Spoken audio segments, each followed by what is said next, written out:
First, here's Ted with his test of the Chevy Blazer 4-door 4x4.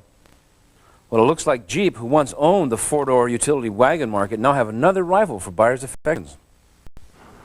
It's the Chevy S-10 Blazer, and although it's coming to the party a little late, it's bound to steal some sales away from the Wagoneer and Cherokee. Last year, I voted the two-door version of the Blazer as my favorite utility wagon, surprising myself in the process. But this time around, I'm afraid I'm not quite as enthusiastic. The new extended wheelbase Blazer feels much less robust than last year's model. General Motors took its own sweet time getting this model to market, and in some areas it's still not up to par. Shifting into four-wheel drive, for example, involves reaching down to the floor and pulling back on this lever. You can do it while moving, it's true, but it's much more clumsy than, let's say, the Ford Explorer, which has dash-mounted buttons that do the same thing. Getting into low range involves stopping the vehicle, steadying the handbrake, and going back one more notch.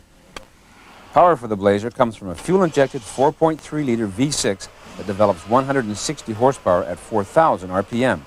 This engine is nowhere near as powerful or torquey as the 4-liter power plant found in the Explorer. There are two transmission choices, 5-speed manual and 4-speed automatic. This time around, we got the automatic and the usual steering column-mounted shift lever, which I like, incidentally. Price for our Blazer, which is just about loaded, is $28,101. I like the looks of the four-door Blazer, but it's not particularly good off-road. This is one of the few four-wheel drive rigs I've ever driven that actually could not get up some of the steeper side hills. The engine runs out of low-end poop very quickly, and tackling the steep hills means taking a run at them. I also think it's about time GM did something about the interior controls. These things are right out of the dark ages.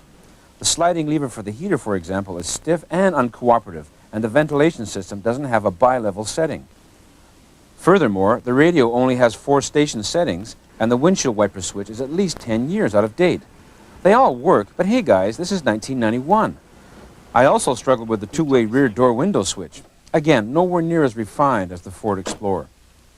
On the plus side, I like the rear-mounted spare tire carrier and its quick-release switch, and interior elbow room is very good. The S-10 Blazer is one of the few downsized vehicles that has an optional 3-passenger front bench seat, although ours had 2 front buckets, and the 3-passenger fold-down rear seat, which means it can carry 6 adults. Cargo capacity is excellent. And I'm happy to see that GM has included 4-wheel anti-locking brakes as standard equipment and a 2,900-pound capacity rear axle. So the S-10 Blazer has all the right moves, but the execution is lacking somewhat. I did like it, but the General has some work to do yet. Pretty crowded market segment here. The S-10 Blazer will be competing directly with the likes of the Ford Explorer, Nissan Pathfinder, Toyota 4Runner, the new Isuzu Rodeo, and Jeep Cherokee and Wagoneer.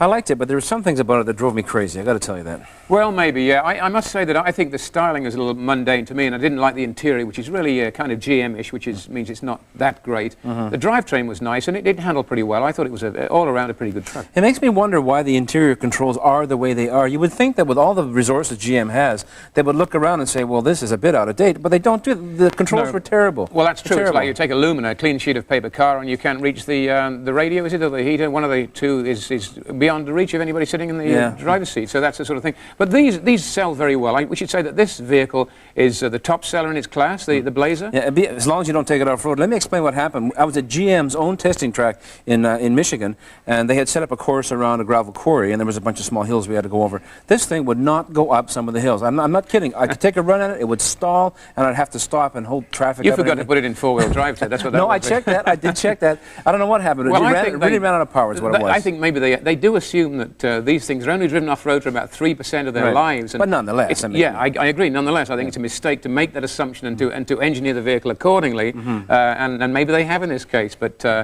personally, the one thing I don't like, I think they should do something more ambitious with these, make them look more interesting. The interior really wants sculpture. Very good storage space inside, though. You can pull down the rear seat with one motion. You can just pull it down, and you've got a huge storage area, better than anything else in this market segment. So that's a good point. Well, that's right, because it sometimes takes 3 or 4 people to fold those seats down, and a long time to put luggage in. And if it's that difficult, it's not worth bothering with. Yeah, I think the vehicle's just too heavy for the engine is what I think. Well, that's possible anyway, too, yeah. Red light, green light.